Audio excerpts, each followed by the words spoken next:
લક્ષ્ય ન્યૂઝ, એક નજર, એક લક્ષ્ય. રાહત તાલુકામાં તંત્રનો મોટો એક્શન. પોલીસ બંદોબસ્ત વચ્ચે 4 દિવસમાં દબાણ હટાવો અભિયાનનો પ્રારંભ. રાહત તાલુકામાં સરકારી જમીન, જાહેર રસ્તાઓ તેમજ ગૌચર જમીન ઉપર વધતા ગેરકાયદેસર દબાણોને લઈને સ્થાનિક તંત્ર હવે એક્શન મોડમાં આવ્યો છે. તાલુકા પ્રશાસન દ્વારા તારીખ 13 મેથી 16 મે 2026 સુધી 4 દિવસ વિશેષ દબાણ હટાવ અભિયાન હાથ ધરવામાં આવ્યું છે. આ અભિયાન દરમિયાન તાલુકાના વિવિધ ગામો અને વિસ્તારોમાં થયેલા ગેરકાયદેસર કબજાઓ સામે કાર્યવાહી કરવામાં આવશે. ખાસ કરીને જાહેર રસ્તાઓ ઉપર ઊભા કરાયેલા શેડ, લારીઓ, કેબિનો, ગેરકાયદેસર બાંધકામો તેમજ ગૌચર અને સરકારી જમીન ઉપર થયેલા દબાણોને દૂર કરવામાં આવશે તેવી માહિતી સામે આવી છે. તંત્ર દ્વારા આ કામગીરીને ધ્યાનમાં રાખી ચુસ્ત પોલીસ બંદોબસ્ત ગોઠવવામાં આવશે, જેથી કોઈ અનિચ્છનીય બનાવ ન બને અને કામગીરી શાંતિપૂર્ણ રીતે પૂર્ણ થઈ શકે. પોલીસની હાજરીમાં જીસીબી સહિતના સાધનો દ્વારા દબાણ દૂર કરવાની કામગીરી હાથ ધરાશે. સ્થાનિક તંત્રએ લોકોને સ્વૈચ્છિક રીતે દબાણ દૂર કરવા અપીલ કરી છે. અધિકારીઓએ જણાવ્યું છે કે અગાઉ અનેક વખત નોટિસો અને મૌખિક સૂચનાઓ આપવામાં આવી હોવા છતાં કેટલાક દબાણકારોએ કબજો યથાવત રાખ્યો હતો, જેના પગલે હવે કડક કાર્યવાહીનો નિર્ણય લેવામાં આવ્યો છે. તંત્રએ સ્પષ્ટ ચેતવણી આપી છે કે સરકારી જમીન, રસ્તા અને ગૌચર ઉપર ગેરકાયદેસર કબજો કરનારાઓ સામે કાયદેસરની કડક કાર્યવાહી પણ કરવામાં આવશે.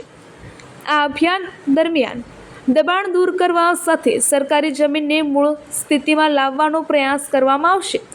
સ્થાનિક લોકોમાં પણ આ અભિયાનને લઈને ચર્ચાનો માહોલ જોવા મળી રહ્યો છે. ઘણા નાગરિકોએ રસ્તા અને જાહેર જગ્યાઓ ખુલ્લી થવાથી ટ્રાફિક તેમજ અવરજવરની સમસ્યામાં રાહત મળશે તેવી આશા વ્યક્ત કરી છે. અહેવાલ રમેશભાઈ ચૌધરી, રાહ. અત્યારે પડાવી દીધું છે, પણ જે મોટા માણસો હતું એમનું કંઈ પડ્યું નથી. અને અત્યારે ગામની અંદર પબ્લિક પણ જોઈ રહી છે કે કેવી રીતનું કેટલું મોટું અત્યારે નુકસાન થઈ રહ્યું છે. પણ થોડુંક જોવાલાયક જરૂરી છે કે ગામની અંદર જુઓ કે આવી રીતનું ઉદ્યોગ નુકસાન ન કરાય. અત્યારે હળાહળ અન્યાય થઈ રહ્યો છે. થોડુંક અમારે પણ તંત્રને અપીલ છે કે જો ખાલી કરાવો તો પૂરું ગામ તાળ ખાલી કરાવો. કે આવી રીતની કોઈ ગલ્લાવાળાને ગલ્લા લવરાવીને એમની રોજી બંધ કરાવે તો તમને કશું મળવાનું નથી. રાની અંદર જે દબાણ પ્રક્રિયા ચાલુ છે, એ જે તંત્રનું કેવું એવું છે કે પાછળથી પછી બધું જે બાકી રહ્યું એ ખસેડશું. પણ આજે ને આજે અત્યારે કે ભલે 2 દિવસ પછી શોપિંગ હોય, મોલ હોય, ગલ્લો હોય કે જે હોય, ન્યાય ગરીબ અને પૈસાવાળાને હરખો મળવો જોઈએ. અને ખેતરોના જવાના રસ્તા હોય, દુકાનો હોય, ગમે તે હોય, ગરીબ 100 રૂપિયા 200 રૂપિયા સોજે કમાતો હતો, પણ શોપિંગ હોય એમને એમ ઊભા છે ચારે બાજુ, એ પડવા જોઈએ, રહેવા ન જોઈએ. પટેલ ઈશ્વર. મારું નામ લક્ષ્મણસિંહ જીતજી વાઘેલા, રહેવાસી રાના. દબાણ દૂર કરવાની બાબતમાં કેવરાઓ તો દબાણ કોઈ દૂર થયું નથી. પાકા બાંધકામ છે એનું દબાણ કાયમી ચાલુ છે. અને જેટલાવાળા છે કે રોજી રોટી કમાઈ ખાતા હોય એને કાયમી આ ટાર્ગેટ કરે છે. આ બીજી વેળાનો છો 10 વર્ષે આ પાછો ફેર દબાણ આવ્યું. પહેલી વેળા આવ્યો તો એ જ કર્યું હતો, ગલ્લાવાળાને હટાયા હતા. અને પાકું દબાણ બંધ પડ્યું હોય એમને કોઈ દૂર છો નથી. અને હાલમાં એનો એ કે પાકું દબાણ દૂર નથી જો. જે બિલ્ડિંગ બધી જ બેઠા છે 50 દુકાનો કરીને એમનું પણ કોઈનું નથી જો. અને એમનું દબાણ દૂર 50 દુકાનો કરીને એમનું પણ કોઈનું નથી જો. અને એમનું દબાણ દૂર કરે, બીજું બાકી કોઈ દબાણ દૂર થયું નથી. મોટી બિલ્ડિંગો બધી એમને નોટિસ નથી આપી, નથી તોડાવ કામ કરે. ગોમતળમાં હે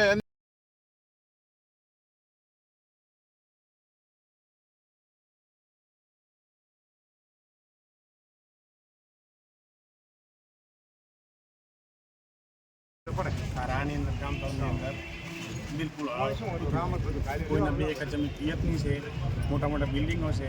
સર્વે નંબરની અંદર નવા જૂના તળની અંદર અલગ કરવામાં આવ્યા છે. આ તદ્દન ખોટું છે, બરાબર. અને ગરીબોને જે 2 રૂપિયા કમાતા હતા એ લઈ મતલબ એમને પડાવી દીધું છે.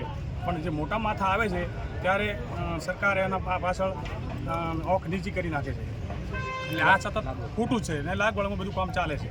શું તમારું શું કહેવું છે? કેનું બાકી રાખ્યું છે? આ બાકી રાખ્યું છે જે ગામના તળની અંદર જોવા જો અથવા ગૌચરની અંદર જોવા જો, બહારલી સાઈડમાં જે બ્લોકો ઊભા કરવામાં આવ્યા છે એ સતત સંપૂર્ણપણે દબાણ બહાર કરવામાં આવ્યું નથી.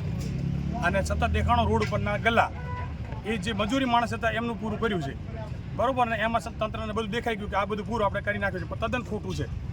શું એમને મોટા મોટા બ્લોક વાળા શું એમને નોટિસ આપેલી છે કે નહીં આપેલી? નોટિસો આપી કે ના આપી એ બાબતે મને કોઈ ધ્યાન નથી, છતાં આપી છે, પણ છતાંય તંત્ર એ બાબતે કોઈ ધ્યાન દોરાવતા નથી. શું નામ છે આપનું? સિદ્ધરાજસિંહ વાઘેલા. હા.